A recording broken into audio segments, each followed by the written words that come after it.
Hey, and we're live. This Life in Tech, episode 163, or if you're paying attention, episode 2 in quarantine. I'm Jason.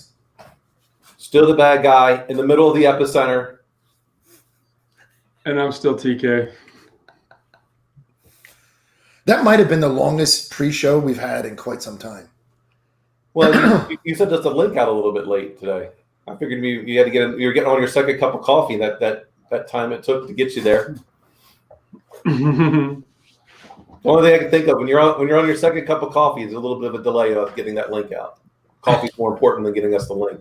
Has anybody ever pointed out to you, Dan, that anytime somebody around you makes a statement, you take it defensively? Like you have to commit yourself to offense? It's always offense is the best defense. Has anybody ever told you how handsome you are, TK? Like you're in the middle and I just want to lean over. Right. Perfect. Well, TK did tell me the story. He never wanted to be the cream in the Oreo sandwich. So he's always Good morning, gentlemen. It's a DSC sandwich. Well, Jason prefers to go by SCD. I still have to get my my referee shirt. I'm gonna get on Amazon this week and get one. So how was your first week? And I say first week since we talked in quarantine. Have you been productive? Do you feel like you're getting stuff done? Is your life unduly negatively impacted at all? Mine? Yeah, absolutely it is. Mainly because most companies, so in the maturity scale that they're at, are not yet prepared for working remotely. So, the process that I started people off with, which was we talked a little bit maybe last week or the week before about Chromebooks. I mean, they're a very low risk profile just because in terms of the footprint that it has, not a lot of malware is being made for them. And we started testing it, but remote desktop, the protocol for going to a workstation, something along those lines for Microsoft, is very limited in what you can do. And, and funny enough, certain applications, Microsoft pushes the workstation ID as the device that you're actually coming from instead of the device you're connected to. Mm-hmm. And that causes a lot of problems with some applications. Yeah. More legacy-based ones for sure. All in the midst while we're rolling out virtual desktop infrastructure, which it does not. Virtual desktop does not care what you're coming from and actually passes off the correct workstation ID. Now we've gone with VMware versus Citrix, mainly because of speed. And we found a partner that could help us stand it up. I didn't care which one it is, but it has its own unique issues with our legacy environment. So we're working through those things. But really the negative impact has been for the last 10 days or so, it's been myself and my team working almost around the clock just to get people connected remotely. So that would be the negative impact. Now, the great news with that is when this is all done, there's no reason why everyone can't continue to work remote, and we can bring people in from all over the country. The only people that can't really work remote are the people that actually have to be in the branch. But all other back office functions. And what's great, there's these things called an ITM. So an ITM is an interactive teller machine where it's video, and you can do more functions than from an ATM. Right. The great part is I don't need those ITM tellers to be in a branch anymore either, like the central location when this is all said and done. So sucks today, future looks bright.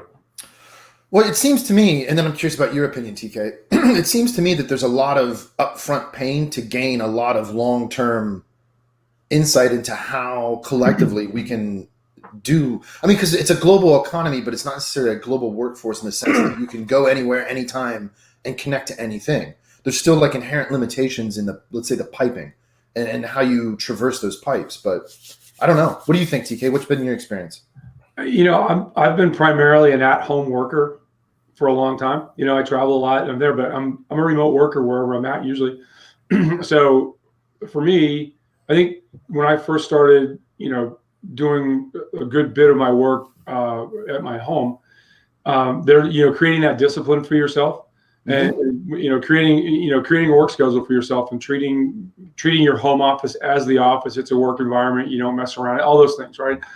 I think you're seeing a lot of that, with the folks, and because Jason and I are working together.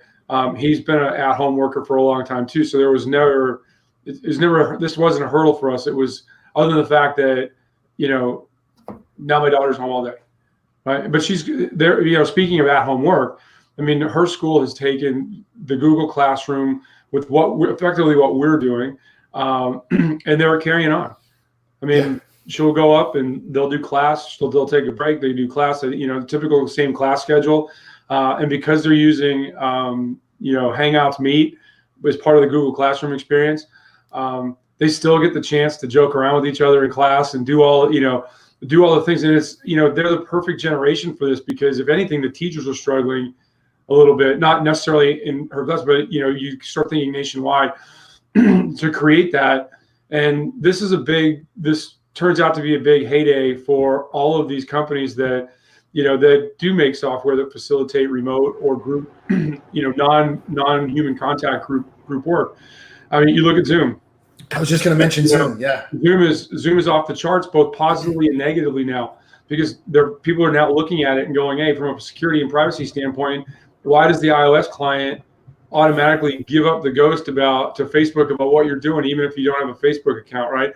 But by the same token, how many times have you heard Skype mentioned, right?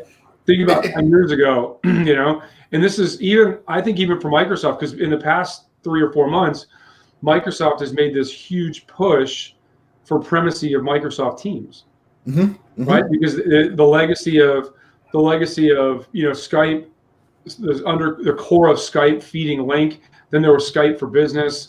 And then now, as we move away, because they're tired of giving away money to Slack.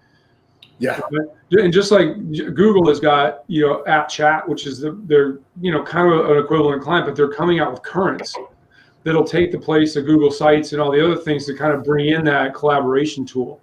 So those companies are killing it. And I think people now that never thought about it are, hey, how do I communicate with the rest of the world? And I think that's, you're starting to see good and bad, right? Some people's, a lot of people, people don't realize the need that they have to be in a setting. And I've friends of mine and people that I worked with that, younger folks are fine with this because it's what they grow up. It's how they communicate with the world. A lot of the companies why Japan right now, for example, is having a really big, their social distancing is not a thing. But because their bosses, they want you to be present. They want physical presence, right? And some folks I know that are companies, that's the hardest thing, is like just being able to say, yeah, you can work remote, because seeing you there isn't productivity, and that's always been a thing, right? You got to be in the office at 9. You got to do this, and I want to see you there, as well as because they think that creates the discipline. Right. So a lot of people are probably finding out they're some social distancing for the last 12 years. And what's that? I mean, we found out he's a trendsetter. Who's that? Jason. Oh yeah, I'm not, like I said, I'm you're not going to hurt my feelings by saying, hey, I don't want to, let's just get together over a thing, right? But I think and I think you said it best, Dan. You now put in place and have a case, have an argument that why do I need to put all these people in a building? Real estate's expensive, right? And that's exactly where I was going with that, and that's where I want you to go. Yeah. How much? What does, when you look at the loaded cost of an employee, what's that loaded cost when you factor in the square footage they occupy in an office? And even like when we were at Sound Portland, we moved into the new building. That wasn't just from a nuts and bolts finance thing. That created a larger loaded cost for the employee. How much do you remember how much for per square foot we were paying there in $32 per square foot a year? So this is what I think COVID's really going to do to a lot of these places, which is going to be great because business real estate is extremely high. Now people can work from home we can call it, those companies very well may go bankrupt themselves. Right. I mean, it's like the WeWork thing. Space. Right. WeWork was already in trouble. This is further going to, Yeah. WeWork was in trouble because their CEO looked at the money they received largely as his personal fund account. Right. And that happens. Right. I mean, I was working with a guy and because it's legal, right? There's a difference between here's what you can do and here's what's correct. Is wanting to do an A round and saying, hey, well, when we get the A round by FINRA regulation or whatever, we're allowed to take off 20% off the top and disperse it amongst the shareholders. And I'm like, you're allowed to, but if you do that, the people that gave you the money are going to demand the money back, right? And trust me, if I'm, as the guy that's going to be the, executing the business plan, I need every penny of that, right? And so you're right, Dan. One of the biggest things is like it's the human capital cost, and wrapped up into that human capital cost is the cost for them to have a chair, right, and a desk and everything else. And that, especially when there's one thing to go out and get a great rate or a great deal on office space, for example, or real estate, right? And then say, we're going to grow, so we're going to grow into this. And you have kind of future-proofing your moving, right? And then we're in 5,000 square feet. We need 7, so let's go get 16,000 square feet. Right. Right? With no intent to ever have that place fully occupied. That really is where you start driving, what does my burn rate look like and everything like that. And some folks are making, like, I remember Candy Crush, the game Candy Crush, and just how pervasively it was out there. I mean, and I'm not a game guy, so after a while, it's just like, please stop trying to, rate my phone and want to put this on there and everything like that. But I can remember going from the airport in San Francisco to downtown for RSA or I don't know, Samsung Developer Conference or something, and the building. On the side of this building was Candy Crush. I'm like, now I know where to send the missile. Yeah. Right?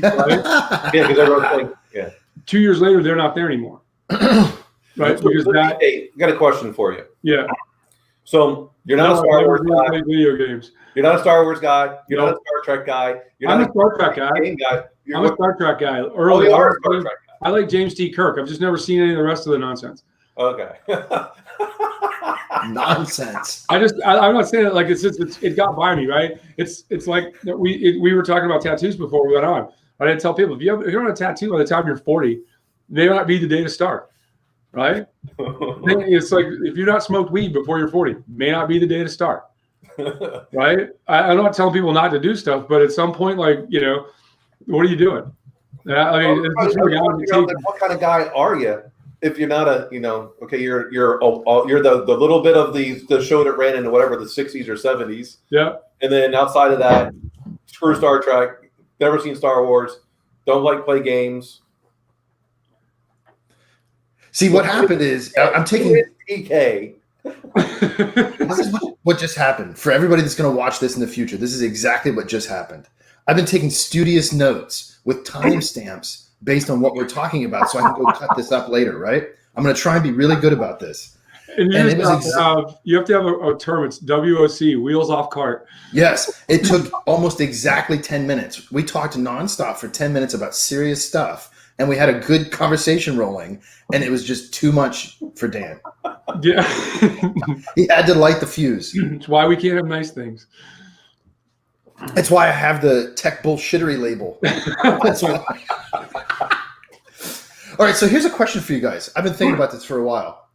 And then this is part just technology in general, part leadership, but I'll put it under leadership. Check this out. The last 2 times ago, I drove to Ohio. We were driving through West Virginia. And I had it was a horrible idea. It was just horrendously bad, but it was a nugget of something, okay? And essentially what it is the Midwest has long been decimated because of factory work's gone. There's no industry anymore, right?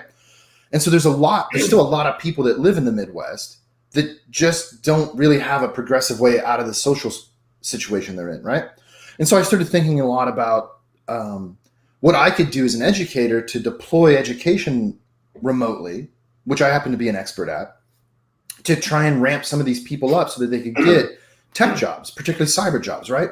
And then I had this vision. Here's the bad part of the idea. I had this vision that you could set up essentially remote locations that all fed into some kind of central location. Then you could farm that work out, right? But look at where we're at. That's what we're talking about. You're talking about now having proof that a globalized workforce can operate efficiently. And so I wonder if in part, like you were talking about real estate being driven down or certain types of companies being evaporated because there's no need for it anymore. Do you think salaries are going to get driven down? And here's why. Because with a remote workforce, I don't have to move to a more expensive place, which means I don't need a higher cost of living income. I can stay in where I grew up in Ohio. The cost of living is dirt cheap where I grew up. I could stay there, but do the work I do. You wouldn't have to pay me as much, right? I only know of one, and let's talk, technology work, right? Cyber, IT, that kind of stuff. And let's talk IT, because IT, from generally from a pay perspective, is at the lower end than the cybersecurity guys, right? Mm-hmm. The only place I've ever seen the cost driven down, right, just by locality, right, is around here, because there's so many people that go into the military and they get all their IT students they've actively been working on. They have a lot of practical experience, right? And what you're talking about is, hey, how can I create, let's say in West Virginia, how can I, and people have wanted to do this, right? Politicians and everybody were, hey, now that the only reason we're still getting coal out of the ground is so we can send it overseas, right? Mm-hmm. We're not building any new coal-fired power plants, and all of our options are taking steps to be less offensive to the environment, right? This isn't an argument on how fast we're getting there, right? Whether, we basically say, hey, we're just going to give up the ghost and go completely green tomorrow, or we're going to we're on a sensible glide slope, right? But if you say even tomorrow that we're never going to take whatever coal's left in the ground, we have enough natural gas, there's enough sunlight, however you want to start that greening process. Let's go in and teach everybody in West Virginia how to do something in tech and make the mechanism, however that is. Is it a government program? What is it?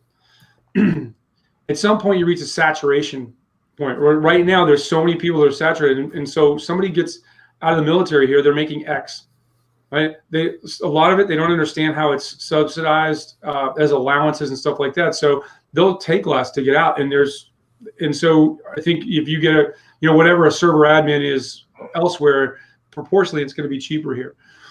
If you look at Google, for example, or the big tech companies that are in the Bay Area right now, there are, like the old joke when Rick Perry was the governor of Texas was that he should have had California citizenship, because in 2008 and beyond, he was basically going in there and saying, hey, every company that's unhappy doing business in California for whatever reason, whether it's taxing, whether it's the taxation, whether it's what you have to pay your people, or the real estate cost, the cost of doing business is much more expensive here than where I live, and we want to help you come there.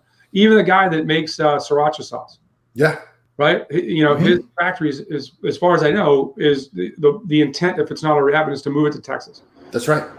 And so even though you create a great business climate, I should say, even in Kansas, and I think it's you could pay an engineer for Google $200,000, and a young engineer, pay him $200,000, paying him a premium because he's a Google employee and you've run him through those wickets, and he would be competitive to go to anybody else, and so you've got to offer more to get more. Now they're saying, hey, Kansas is doing this right now. They're putting up big tech hubs by K-State and University or Kansas University, and they're calling it the Silicon Valley. Yeah. Right. Yeah. And so they're saying, hey, take that $200,000, come out to Kansas. You're king. Right. Yeah. It's about creating lifestyle. Right? And when the example that the outlier example that really gets everybody's attention is that kid that was working at one of the big tech companies out there. He would have had to live by public transportation 2 hours away from where he worked. So what did he do? He just rented a box truck. Yeah. And he built an apartment inside this box truck and lived in the parking lot effectively. Right. Yeah. So now you're saying, hey, let's go somewhere and create a lifestyle. Amazon's gone through this already, because as they grew and now they've got people working everywhere, do we have to pay West Coast wages or big East Coast tech hub wages like DC, New York, Boston wages to have everybody? And so they're trying to norm it, but it doesn't work that way, because they're telling people, you're like, hey, I'm going to Kansas. I got to create a lifestyle there. And if you want to get people there, that's what the business side is going to take care of itself with tax credits and all the things that business leaders worry about to make it an effective workplace, to lower the cost, the barrier to entry, right? And when we were Sound Circle, the state of Maryland and the county did a tremendous amount, and they're still doing it. It's why a lot, like the East Coast Tech Hub now, I believe, is in the Beltway it's in that corridor between DC and Baltimore, in particular, is because I think Maryland's done a tremendous job. I think they've done a much better job than Virginia, for example, of doing like the public policy piece of how we do taxation and everything to get those companies there. I'm like, Baltimore's building a huge tech hub right now. Foundries and incubators are growing, and there's a really talented workforce that's kind of been hidden there. And I know more than one investor that's now pulling their money from the West Coast and bringing it to the East Coast. Where I think we lag, and this goes back to the beginning of your thing, if you look at the Midwest and investment in tech, it still lags demonstrably, and for two reasons. One, here's the primary reason. One is what I've heard, and this is the phrase that I've heard, is old school Midwestern conservative thought. Mm-hmm. I interviewed for a position a couple of years ago at a company, being the CEO. I think the guy that they hired as a CEO is tremendous, by the way. I think he's a much better choice than I would have been, right? Just the end result, right? Sure. But when I was talking to the folks, when they said, hey, you didn't get the job, I was like, all right, I totally understand, especially now that I know who you're hiring. I understand why he got picked instead of me. And one of the statements was, if this company was on the East or West Coast, you may have gotten the job.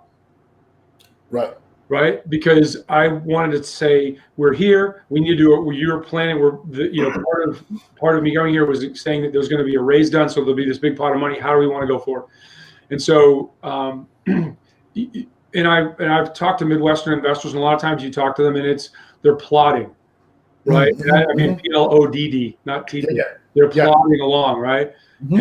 And that's slowing them down. And so there's the percentage of companies that are invested in by Midwestern investors against what you look elsewhere. Because think about it, a lot of VCs are, in particular, those early stage investors, they're investing in 10 companies knowing that if one hits, it doesn't matter what happens with the other 9. That's right. A lot of the old school money that's in the Midwest, right? Money that wasn't lost from the Rust Belt, effectively. When you're talking about, hey, how do we transition old school union-led manufacturing into high tech? Right. That's what you'd be advocating, and I think that's a great path, I guess, to go down to create a roadmap from. But if you've got investors that are traditionally cued to invest in big capital expenditures, warehouse equipment, the people are building things. When you talk about zeros and ones and talk about building a SaaS model and enterprise software, the pace that it works at, and it's that we've got to move, and a leader in a manufacturing company is going to be different than the leader of a tech company, right? Because there's different mindsets about, a lot of times you can't physically see what I do. It's zeros and ones. Right. And how are we making those zeros and ones move faster? Or I can sell you a widget.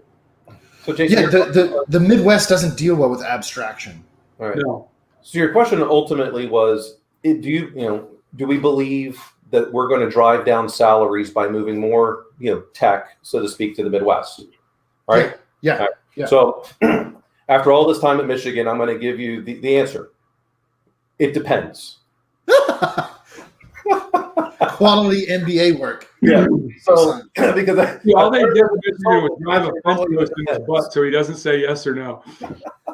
It's like he went to law school. Yeah, exactly.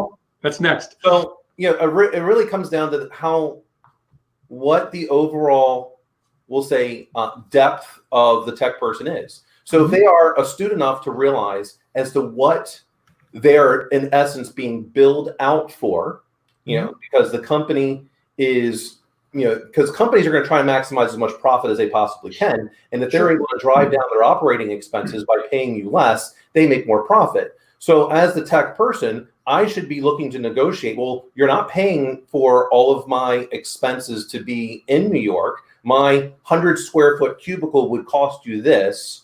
And this is why, because the HR people go, well, you're working from home. You live in the Midwest. Well, that shouldn't matter, because you should be being billed out based on your expertise.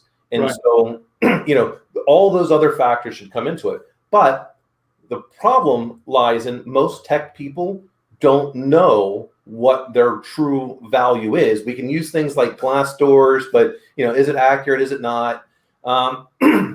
I would say it comes back down to the negotiations. The sooner you can anchor your value, it causes the other side to then reevaluate their assessment. So there used to be this aspect of, hey, don't be the first person to put out a number. It's not true. Actually, if you can anchor first and you can go higher than what the salary range is, and they liked you, then they're more likely to get you on that top end of the salary scale.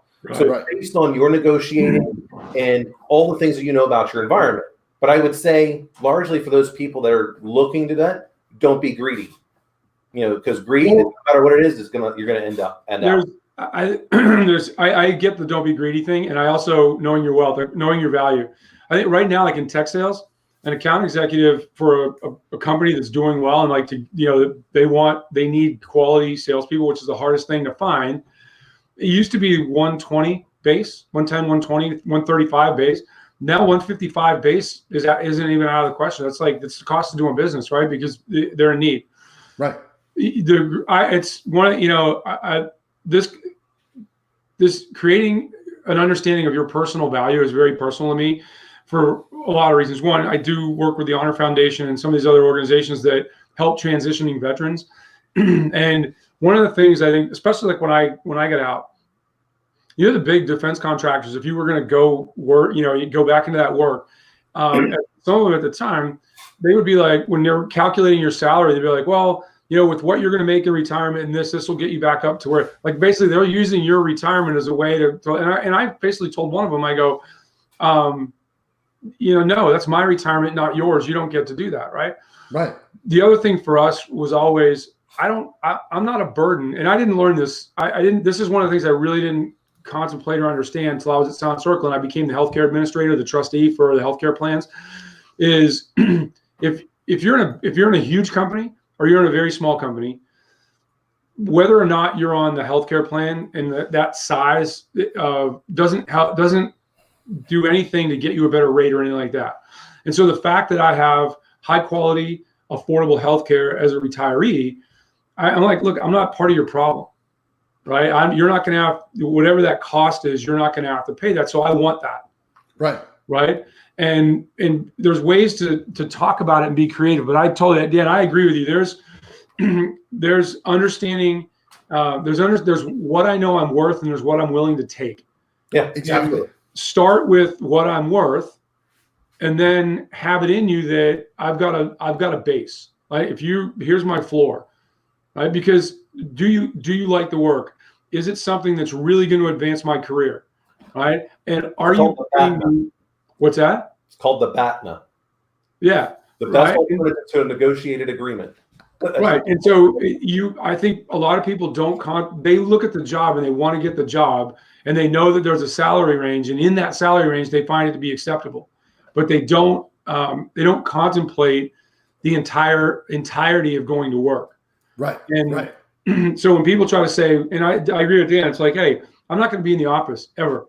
And when I am, I'm not part of taking up my loaded cost is lower, right? Mm-hmm. So you're going to make money. Your margin is going to naturally increase because I'm not part of your loaded cost, right? And my loaded cost is lower, but is the production of my work any less because I'm at home than if I were sitting in the office next to a guy doing roughly the same thing that I'm doing? That's more of the argument, right? And I think as we over the next 10 or so years, all the folks that are leading companies now, what I say is 55 to dead, they're going to be moving out, and they grew up having the presence counted, Mhm. right? Showing up, was 90% of winning the game, right? Right. You know what I mean? It's like, I would say, it's like if you show up on time with the right gear, you're going to have a really successful SEAL career, right? Doing anything else after that, it's a great, that's a great reputation to have. Man, that guy was on time every day and he had the right gear. Mhm. That's how to be successful in life, though. If you show up on time and you're prepared, right, is really what we're saying. That doing the work is easy, and you're going to shine amongst your peers. Now that becomes harder. That becomes a more nuanced skill the higher you go. But all of those folks that are leading companies now, that they're really big into being present, they're like, yeah, whatever. Think about Google right now. Google's had everybody come in, and they've they've created a lifestyle at the office to keep you at the office, whether it's Google, Right. Facebook, a lot of these companies, right? They have laundry services, they have daycare, they feed you, right?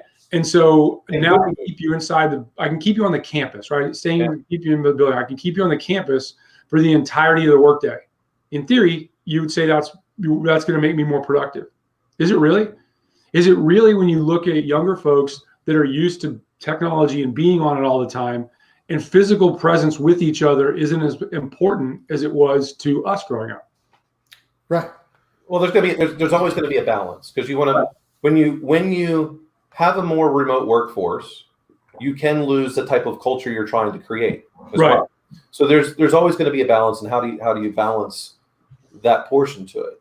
I don't know what the right answer is, but we know if you're 100% remote, like a lot of startup companies, that's a lot of reason why they fail, because they're all remote, and then it's much more difficult to collaborate, even with all the technology, because people still, we need that clan-like thing of coming together. So it comes back down to what kind of skill do you want remote, and maybe more of the computer, the programmers, the developers, the cloud people, the stuff like that can be, because that's not as big of a deal about the culture. But as or the accountants, the finance people, they don't necessarily need to be there, because they're not they're not the creative geniuses behind whatever it is that you're creating. Marketing and sales, right? And business ops are, I think, where you're most likely to lose some continuity with that. And it depends on the business, right? I think you're right in the startup culture, because largely with founders and leaders in those companies, having somebody with a strong positive personality to keep, as those wild, because I think in startups in particular, one of the things that leads to a demise is every day in a startup is either really high or really low, right? And if I can close the emotional amplitude, right, then that startup's going to be more successful. Well, when people sit by themselves and can be in themselves, that's not always a good thing. No. Right? I mean, that's a general life statement, but now I've got to get work on. I've got to do things, right? And even back in 2014-ish, when we were at Silent Circle, the technology wasn't what it was. I mean, Zoom, we joke about Zoom now, but Dan, when what's his name? You're the bald guy that used to work for you, Branson. When he found Zoom, that was the little engine that could. Nobody knew they were. I'm just not paying for GoToMeeting, because I don't think that. It was like $100 a license for GoToMeeting, and Zoom was coming out like $15 or something like that. Yeah, because we were, there's early adopters, and then there's whatever's before that, and we were that, right? We were the guinea pigs for SSO for them and all the other things, right? And I think that's fantastic. Yeah, they provided us a great service at a very reasonable price, right? And what's interesting about all these video companies right now that are like Zoom, GoToMeeting, Google, this article I read, they're having to downgrade the video quality because the amount of people that are working remote, because they also can't, because stuff is dropping. So I don't know if they said they took it down to 720p or something like that. Yeah. Remember, what was it? Maybe 10 years ago we were like, 720p. Now we're like, oh, that's garbage. Yeah, you owe us a refund, right? But that to me, like, you look at even just in the last 6-7 years, if this pandemic happens in 2014, this is a different paradigm. Yeah. It's a completely different paradigm, right? My, Catholic high didn't skip a beat, right? They were like, hey, we're Google Classroom, boom, the kids, we're gonna have a teacher work day on Monday just to make sure that all the teachers at their homes and everything have the technology together. And then on Tuesday, we're starting, get those kids, it's 8:10, and then they came out with a class schedule. All the kids are in class. They see their teacher, they see their peers. And, it's not perfect, right? But it's not perfect from a social structure, because No. I think that's one of the things, and especially at that thing, is when I've talked to my daughter and her friends and stuff like that, it's they miss the clan, that being together, right? And I think it's a big part of high school in general. But even down into the sixth grades, middle school kids, they're doing that as well. And I think that's fantastic. When you start looking at work, some of the folks I've been talking to, and like, again, what I'm doing, it just moved on. It was just another day, right? There's some business interruption stuff because, hey, our client's going to pay, that kind of thing, and like that. Do they have the means to do this? And is the money making end going to be there, right? Right. But you look at businesses that are a necessity in tech, right? They're moving on, right? Because, and like Dan said, it's critical infrastructure. I've got to maintain what I've got. So if I was in the process of, buying some endpoint security product, or I'm in the process of buying certs and things like that, I can't stop that. No. Right? No. It's a necessary evil, right? And so some businesses are, the service industries are basically just taking it in the shorts every minute of the day, right? And again, and this is one of those things, like, I believe that anytime there's a failure in life, and if people want to say, hey, we're not doing this, we're not doing that, where's the template for shutting the country down? Like, who's alive right now that has ever had to shut the country down effectively, right? And that's really what we're doing. Hey, we're gonna help. Thanks, Dan. We're gonna put a closed sign. We're gonna put a closed sign on the front door to the USA, and effectively the front door to the world, right? So from a service perspective, so is this what allows other countries that are behind us a really big advantage of catching up or taking over? Well, yeah. I mean, it's funny because when we talk about, I don't want to get started on a rant about the environment, but when you look at TK Epley about the environment, folks. Yeah, please do. Here's what I'd say. If you look at where we're trending, right? The U.S. is not going to committed to build any more coal-fired power plants, right? And we're on a trend to be more green. Like you said, we can argue about how steep that line is, how steep that trend is, right? But we're on the positive side of moving there. China and India, right? They're primarily right now the two biggest polluters on the planet. I saw a great piece of video. They had the pollution, the pollution map satellite type image over China. When they locked everybody up, their pollution went down to almost zero. Now they're back out. It's like it's back up again. Yeah. They're building, I don't know the exact number, but I think it was like in the order of 1,500 or more coal-fired power plants. And I see it because most of the coal that leaves goes from West Virginia, goes through the port of Norfolk on its way to where it's going in the world. Natural gas is much cleaner, right? And it's a natural byproduct of the drilling methods that they use right now, right?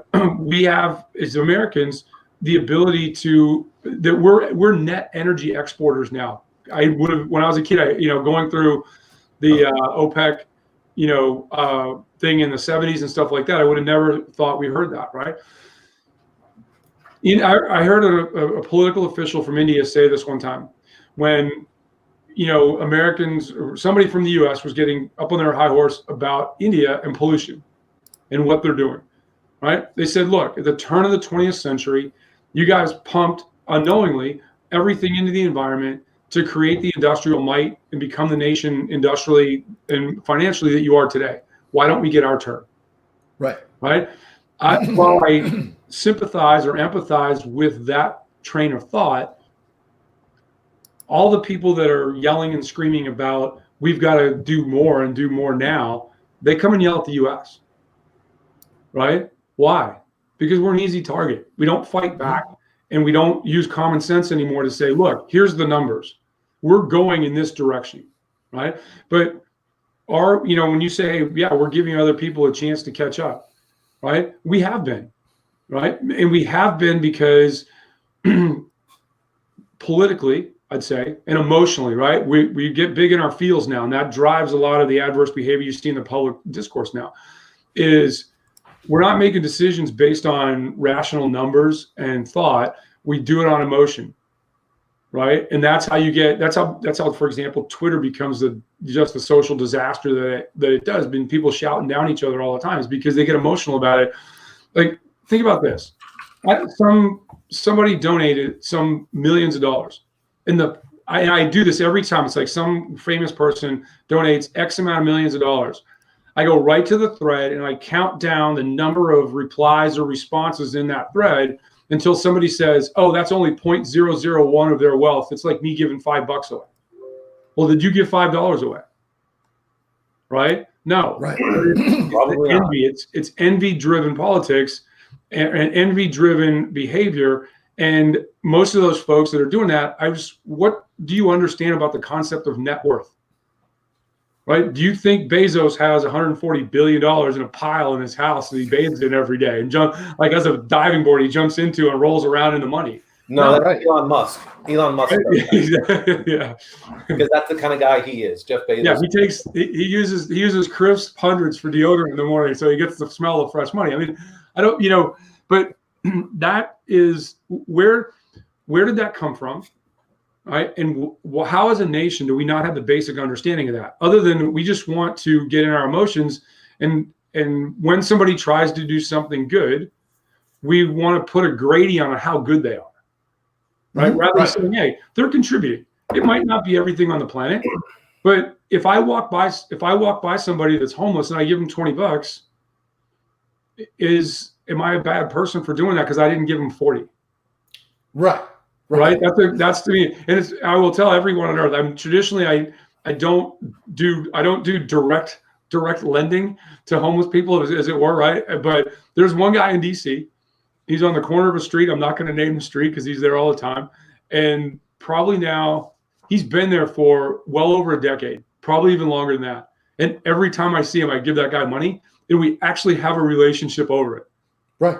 And the only reason is because the first time I ever gave him money and he said he wanted something to eat, I took a step inside the restaurant I was going in and I stayed in the kind of the vestibule there and I watched what he did. And he went across the street and got something to eat.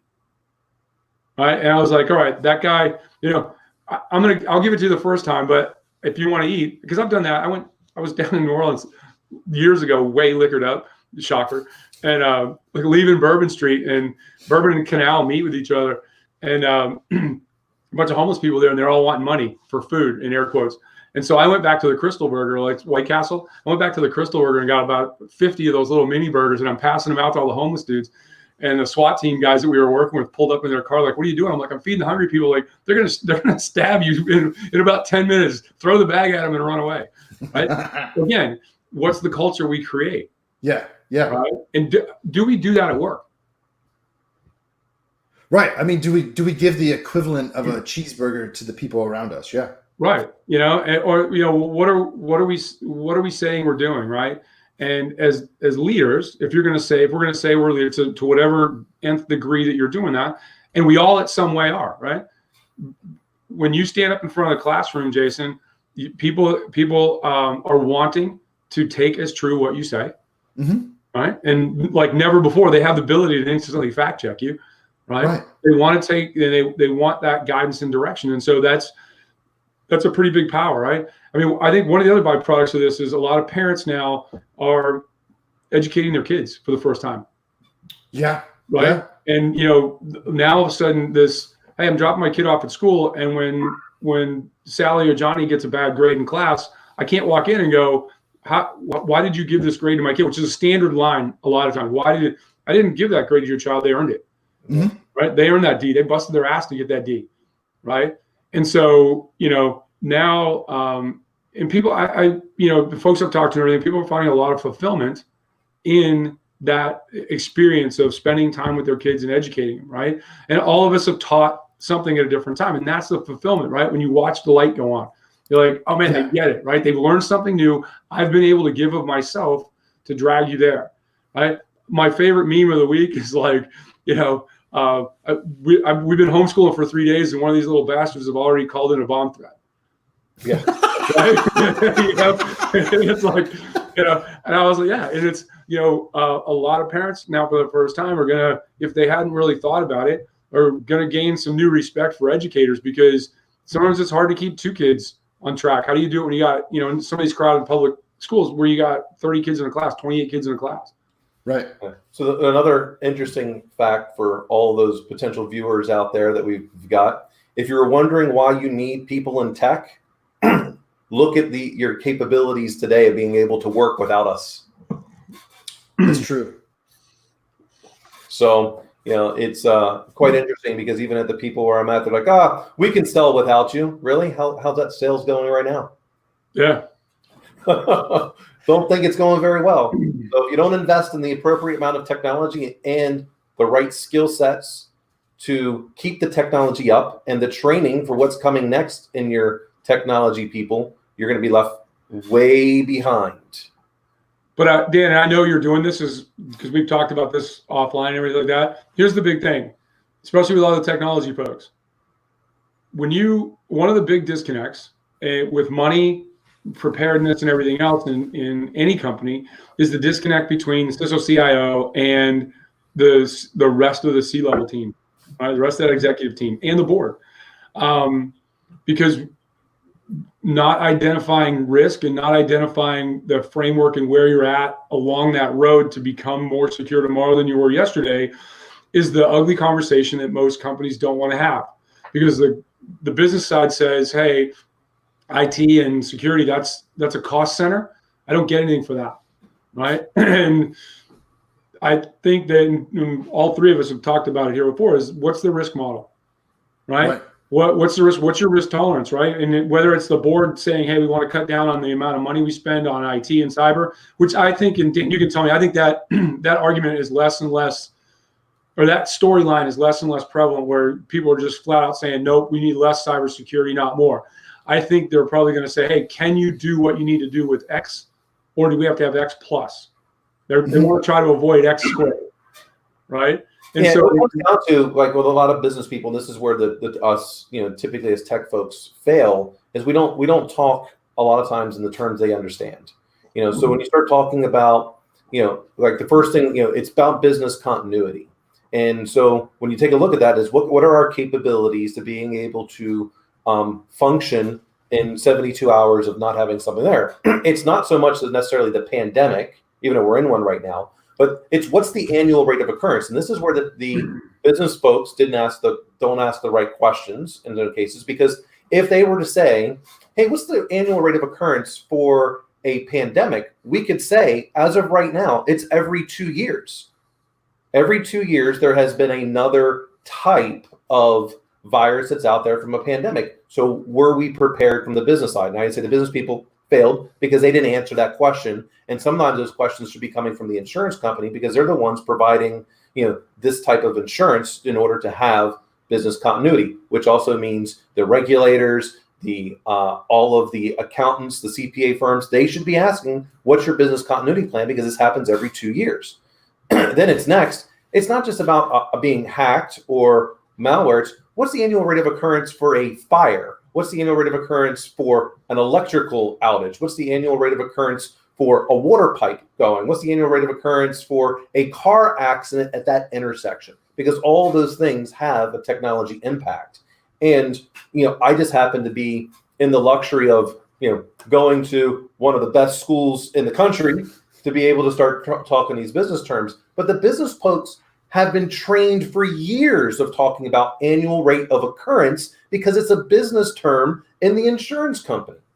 And yet they didn't even think to talk to the IT folks and the cybersecurity folks about that. So that's kind of the dilemma that we're in. I think it's like we said before, there's a conversation where the CEO comes and says, hey, to the CISO or CIO, hey, are we good? Right? And that CISO says, yeah, we're good. Well, Right. there's what you say, and there's what people hear, right? Yeah. Well, yeah, like good compared to what? You said yes, we're good. You meant he means, are we 100% protected against danger from a cyber perspective? And the answer is always no. If that's your question, the answer is always no, right? But what the CISO really meant is, hey, with the amount of money you gave me, what we know about the CVEs, the people I've got, and everything like that, yeah, we're good. I'm not going to sleep too well tonight, or as long as I have a CISO title, right? Because it's if not when.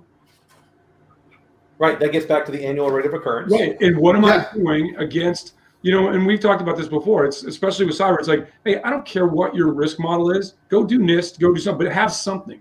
Be able to show your work, right? And you go back to like basic math when you're a kid. Hey, I can give you partial credit if you show me your work. If you've got the problem and then there's an answer, and the answer is wrong, I can't give you partial credit because I don't know where the wheels went off the cart. Right? When I was in college, it was one semester, and it was just basically it was a high level physics class and then the math behind it, right? And then you had those two classes, and then you had a recitation or a lecture bringing the two of them together. The final was one question, 27 parts, and you were graded as to when the wheels came off the cart, right? Yeah. And I had a buddy of mine looked at the question, put his name on it, and this is back, they were still using mimeograph paper back there, put his name on the paper and walked back up to the professor and said, I'll see you next semester. He basically said, I'll see you next year, because that was only offered in the spring semester, but it was daunting to him, right? That's kind of where we're at in a lot of ways with cyber. Is the business folks, a lot of them are not tech savvy, even leaders of tech companies, right? They might know the product that they're selling, but the function of protecting the core assets of the company from a digital perspective, they're not savvy on that. That's why you have a CISO or a CIO, right? But again, it's like asking the right questions. Sure. My hallmark is, hey, show me your work, right? And of all the things I don't know, I'm going to keep asking. And even Dan, we were there, and you're like, hey, I want to do this. Why? I'm not telling you not to. I just want to know why. I want to learn, right? And I want to put everybody in a position as a leader to say, I want us to have full transparency. I want to know why. Not because I'm trying to put my thumb on you, but because I want to be a more informed leader about something that's not in my wheelhouse. Just like I would expect you to question and ask why when I make a business decision. Or say, hey, we're not going to spend money on this, we're going to spend money on that. Why?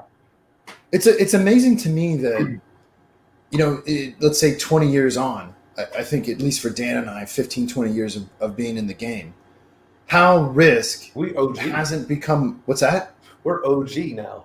That's about the amount of time. I've like 15 years-ish plus myself. Yeah. No, it's funny how it doesn't seem like that long, but it is. But it is. And we still, as a community, haven't figured out that risk is the nexus of all the disciplines. Yep. Like, you can pretty much go to anybody and talk about risk because it's so intuitive to discuss. And then you can start breaking down, let's say, your tribe's specific contribution to the calculation. Right. Yep. And it's like, well, it totally makes sense to me that's the way that you bridge those gaps, let's say, between accounting, between leadership and rank and file, or even between disciplines. And I think, Dan, too, to kind of at least finish this for me, this is increasingly the problem I have with some of the more community-driven conferences, is their masturbatory exercises in technical prowess that completely lack context. Like, you can show me the flashiest 0 day, but if it has no context within risk, how am I supposed to even conceptualize it and communicate it to a decision maker? You can't. Well, so what's what it is? It's about gotchas. Everyone. Yeah, exactly. Rather than let's have the discussions of how we're going to move forward. Right. It's, in a lot of the, I would say, even the CIOs and CISOs that are out there that are more traditional, they're in the business of, yep, see, look, I told you this was going to happen, but what are you doing about it now? Like, they didn't, I knew something like this. Now, I was absolutely not thinking about, COVID-19, but I was thinking about, there's going to be a snowstorm because I'm in New York.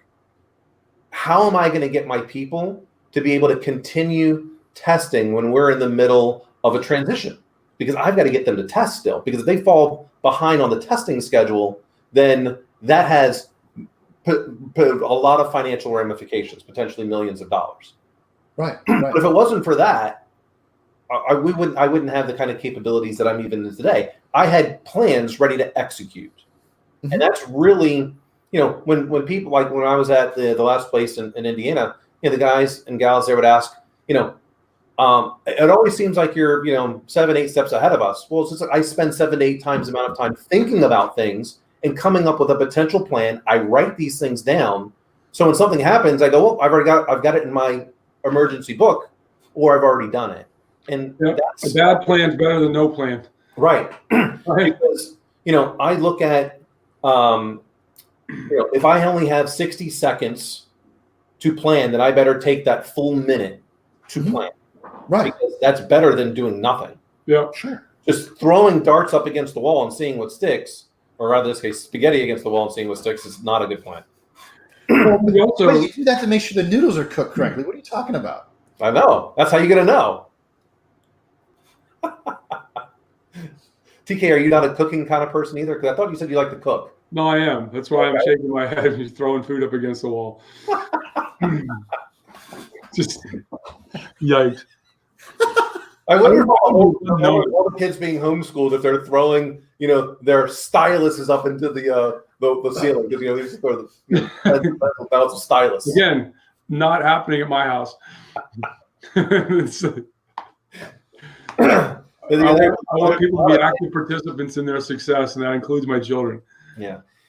I've had a lot of experience going into companies and, determining what it's going to take for them to move forward. The first thing I look at is their disaster recovery plan, their business continuity plan, what's the business impact analysis, to see where gaps are. Now, many companies, actually, this is like the same bucket of, only about 1/3 of all acquisitions are successful. But if you poll every single CEO out there, they all think they're in the 1/3. Of course. Yeah. Well, if you poll every single CEO and any type of business leader, are you prepared with your business continuity plan? They're all going to say yes. Guess what we're finding out? They're all a part of the 2/3. So if you're a CIO, by saying yes, you mean I wasn't completely prepared? Then yes. yeah. So Can I amend my answer? CIO, the CISO out there, no, today. yeah. This gets back to what TK was saying. Let me show me your work. Show me the last time you tested, because it was not going to be successful. Great, you had some successes, but what are you doing with your action plans for those that weren't successful? How often are you testing this? Once a year? I'm willing to bet that most companies are not testing at all. They write something up and they'll say, well, we did a tabletop. You know how good for a tabletop exercise is? It helps you to plan for your real life exercise you should be doing shortly thereafter. Hey, listen, there's only one thing you do on a tabletop, and that's wargaming. Yeah. And eating. Yeah. But you're right, man. I think there's a tremendous amount of people that don't even test. And I think of the subset that does test, there's a large majority that test just to check the box that they test, and they don't ever integrate the results of the testing. There's no iterative process. And we've talked about this before. Maybe next week we'll talk about this some more. There's a tremendous problem with checkbox regulatory auditing. Right. That's everywhere, right? I don't have to be right. I just have to be against this thing. So now let's do this. Let's talk about risk mitigation. Risk mitigation is like, it's as we joke around. It's like, as you get to any level of leadership in the SEAL community, risk mitigation becomes your primary job, right? Because we jump out of airplanes, we shoot guns, we dive, all things that are high risk. If you watch somebody do a tandem bundle and you've never seen it before, the in-plane experience before you chuck yourself out of the airplane with 450 pounds attached to you, people I've had like adult team guy go, I've never seen it before. I don't know how we mitigated risk, right? Training techniques and procedures, right? That's how you mitigate risk. And it doesn't matter whether it's doing something that's physically high risk or technically high risk. I need to understand what the problem is. Then I need to have techniques and procedures, and then I need to train against those. Mm-hmm. And that training is constant, right? And that's where people fall out. When I talk to guys that are getting out of the military, I said, hey, find something you're passionate about. And if it's an enterprise, for example, if it's in tech, the path that I took is unusual, and you're probably not going to get the same opportunity to be in front of people teaching, learning tech, because you have to, right? And contemplating some things you would have stayed away from because either they're difficult or they don't interest you. What can I do though? I can become the risk guy, right? And be competent at it, because it might be a different language a little bit, but the end result is still the same, right? And how are we holding people accountable for risk? Here's where it goes to the extent that you were just talking about. We come up with a policy, and this is where innovative leaders and leaders that have a pretty stiff spine and a good amount of integrity win. If there's a policy, we used to say this all the time, there's a policy that we're required to do X. Well, if a leader deviates from that policy, and we went out in the field and it worked much better, they're going to come back and say he's an innovator, and they're going to go and change that existing policy to basically take advantage of some new thought and move. Here's the bad part. If that policy sucked and we made that decision to allow or disallow something more or less in a vacuum because it just seemed like the right thing to do at the time because we've always had another behavior, well, you go out and somebody gets hurt or, God forbid, dead, then the leader that allowed that deviance to happen is done. His career is done. But we're still going to go back and change the policy because it was a bad policy, right? And that's really where you get this, a lot. What are we talking about? We're talking about risk aversion, right? Training, all of the training techniques, procedures, however you call it, but all of the risk mitigation is to allow you not to be risk averse. And I'm not being foolish, right? I mean, assessing risk and go, this amount, taking this risk is worth it to make us better. Right. Because if we're not doing that, then we're not going to be successful. Right. And then really what we're saying in all of these instances is we're trying to get the risk down to an acceptable level.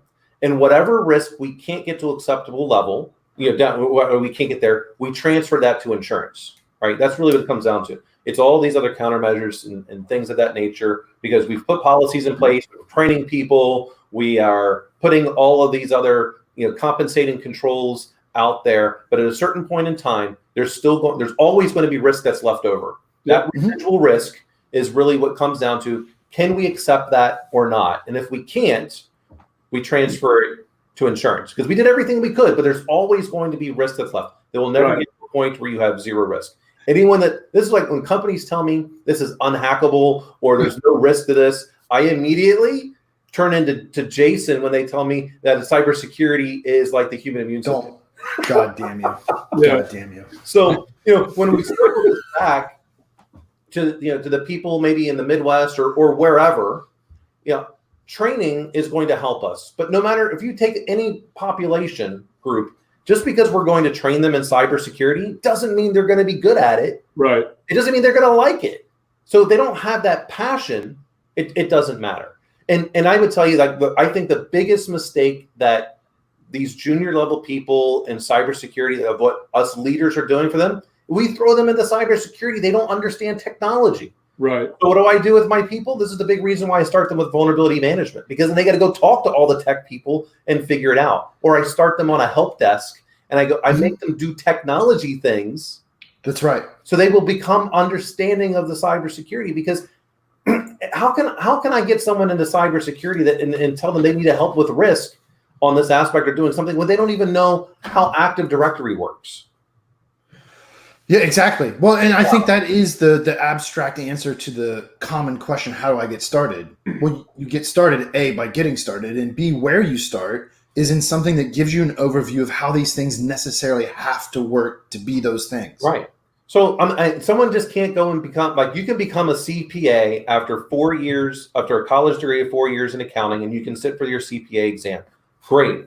Does that mean they're going to be the CFO tomorrow? No, because you passed the standardized test, which is great, but now you need real world experience to understand how to bring all of this together.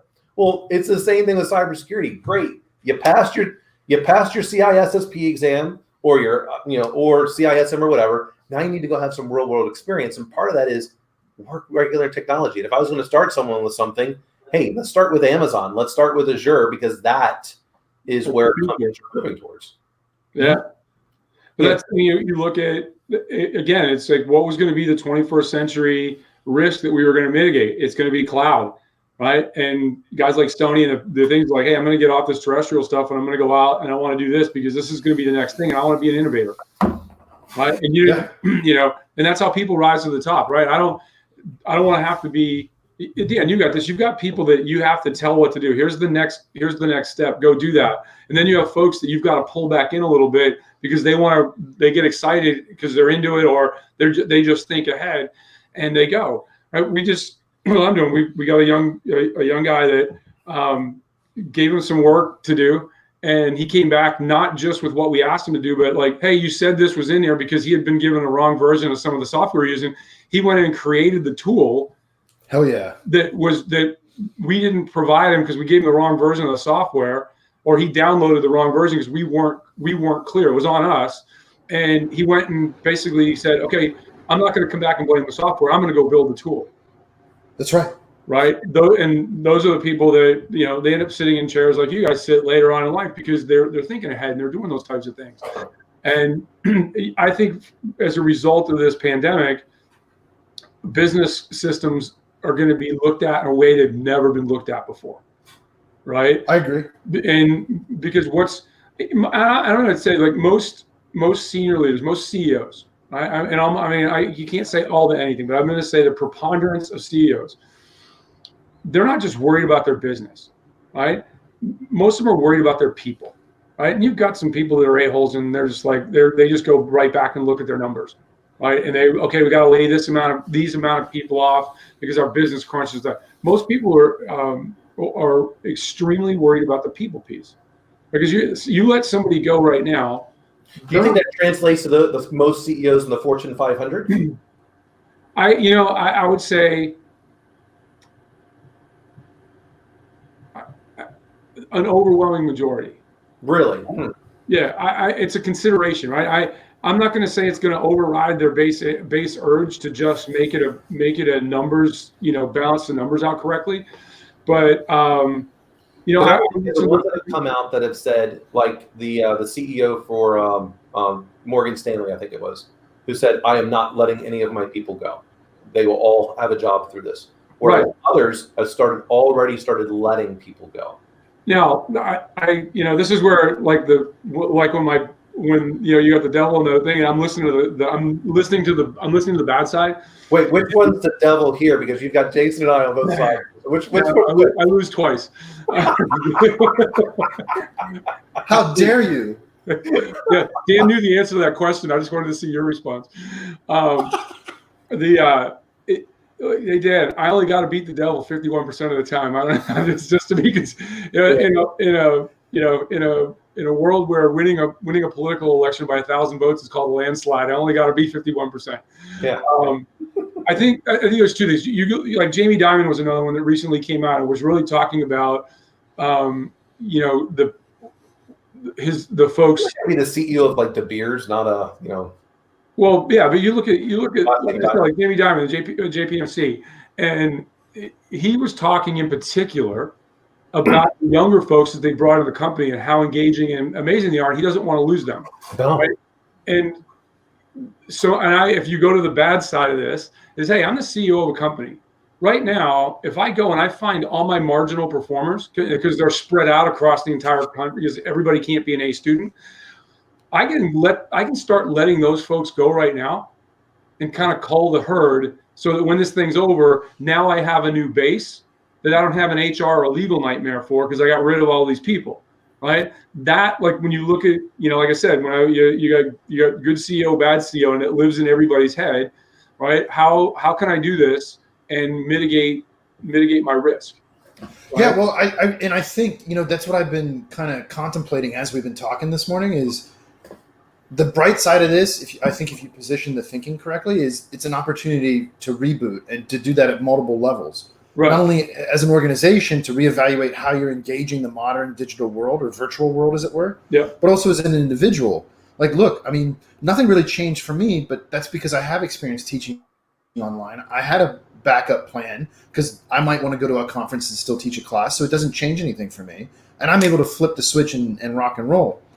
But it does give me time to sit back and think, well, wait a minute. How am I engaging with the world that as I want it to be? And it's an opportunity to reboot or be reborn like a phoenix in some ways.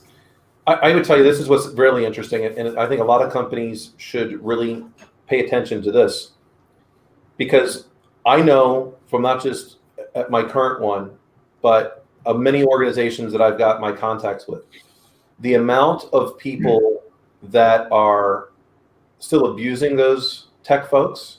Like, we're trying to get people transitioned. We're having a hard time reaching them at home and they'll be like, well, I'm not available right now.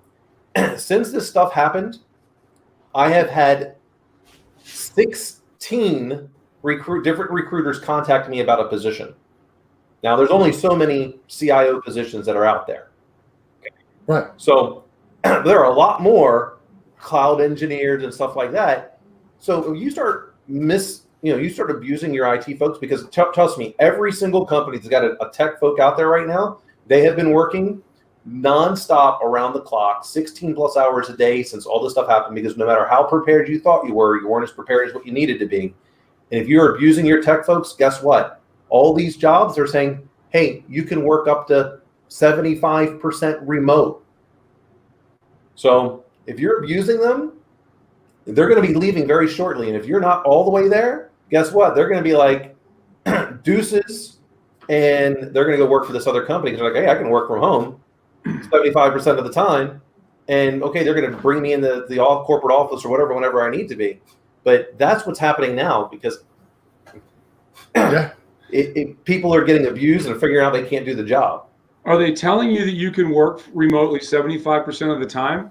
Or are they telling you we're going to treat you like an adult and that you'll know the right balance to strike? Well, I can't say that many HR people are adults. So no, I'm talking about I'm talking about when they go to recruit, if they're recruiting you, when they say that, do you hear, hey, I can be at my house 3/4 of the time, or they're going to treat me like an adult and I have the freedom to make that adult decision, to decide when I have to be in the office with people and when I have the freedom to work remotely? Like Jason said, I might want to go to a conference. Yeah. But I still have to, as a leader, I still have to do my job daily, even though I might want to go and I'll do an hour here, go back, work a little bit, and do those type of things. But I think it's what people say and there's what you hear. Right? When you say that, when a recruiter calls or somebody calls and say, we consider wanting to bring you in, and you're allowed to work remotely up to 75% of the time, I'm hearing, okay, they've probably been forced now to say, hey, let's go find an adult who's used to working remote, who's used to doing everything, because they've learned how to strike the right balance, especially if they're professionally engaged and the company that currently has them isn't trying to get rid of them. Yeah. Right. When I hear that, I don't really pay attention too much about the remote, because I'm going to do whatever I need to do to get the job done. Yeah. But I think a lot of the lower down the tier, they don't think of it that way. And so what they hear is, oh, I get to work from home, because their biggest concern is every time I go into the office, because they're the worker bees, every time they're interrupted, like this is the reason why that they can only get 4.5 to 6 hours of productivity in a day, is because they're interrupted 1,000 times. So they're not able to be productive. So I think the lower down, what they hear in that 75% is, oh my gosh, I'm going to be a hell of a lot more productive because I'm not going to keep getting interrupted by the drive-bys going, hey, can I interrupt you for a minute? Well, you just did. So yeah, that's exactly what I say every damn time. Yeah. No, I mean, you might as well carry forward at this point. Yeah. So typically when I do that, which is funny because I think I think of my smartass response when I knock on the door. I'm like, can I interrupt you for a second time? Right? Because I already interrupted you once. I always just started off, can I interrupt you for a second time? Because I immediately think of my own response. I was like, yeah, well, you already did. So right. But Now when you interrupt people though, and it's you're going to do it via text message or chat client or something like that. Now that person that's working that you were going to interrupt a second time, now based on what level of discipline they have, that every time they see this thing open up with a thing, they don't look at it, right? Because I'll turn the volume, everything, down and put it face down if I've got to do something, and feel like, oh, you were ignoring me. No, I wasn't. I was busy doing something else. Right. No, I was ignoring them. But I think and that's what I tell them. Yes, I was, because I'm trying to get stuff done. I keep my phone on silent. There's only a few people that the pop-up message will even happen for. I set my work hours. This is why I love everything about my Android phone. I can customize this thing every which way I need to. I can set it to where not just from the specific people. I can set classes of people. In this case, it's work. So my peers from work, they'll pop up between 8 a.m. and 6 p.m. Outside of that, they don't pop up. Yeah. Classes of people. Do you want to read that list to us? Well, no. I don't. You had to put that hook back in the water, didn't you, for him? Look, everyone thinks Jason is this nice, calm person. He just hides a little bit better right now. I just put it out there. What you see is what you get. Jason's trying to be more of a chameleon these days. Hey, I'm forthright. He's maturing. Yeah. Oh man, dude, that was a good episode. Yeah, they're all good episodes. The current one is always the best one. That's right. Actually, I was thinking our next episode, the next one. All right, gentlemen. Enjoy all right, my friends. You all have a good week. What do we think we're going to contemplate next week? We actually got on our topic today. We rambled around, but we were for us, we were pretty topic. That was pretty orderly. Yeah. Yeah. I don't know. I think maybe there's some things to talk about in this. It's something I haven't thought about in a long time, but today brought it back to the surface, is this idea of like checkmark driven compliance. Maybe that's a good topic. I don't know. Think about it. We can spend about 5 minutes on it, just so we can check the box. Wow. and then chaos ensues. Hey, sometimes you have to. We could actually just label an episode "Tech Bullshittery" and just go with that. Just be done and go with that one the whole time. Yeah. Hey, sometimes you got to let the steam out. That's part of being a good leader and a good adult, right? The random stylings of Dr. Ford. You got to schedule your chaos. Put a little Barry White on in the background and let him just go. Barry White. I love that guy. That's All right, friends. See you next week. I'm sure before Barry White passed away, when I was a lot younger, I saw him perform before, and it was one of those things. Somebody said, "Hey, you want to go see this?" And I was like, "What?" And then I get there, and I was like, "That dude is a performer, right? You may love his music, but that dude got up on stage, and people were transfixed." Hell yeah, like Elvis. Yeah. So we're gonna have. I celebrate his whole catalog. So if we need something for the background music, we can just to let Dan go. And it'll be an hour and a half of tech bullshittery, and you and I'll just sit here and get an ab workout laughing. That's right. That's right. All right, gents. Everybody have a great rest of your day. Peace out. We'll be back in a week. Later. Bye.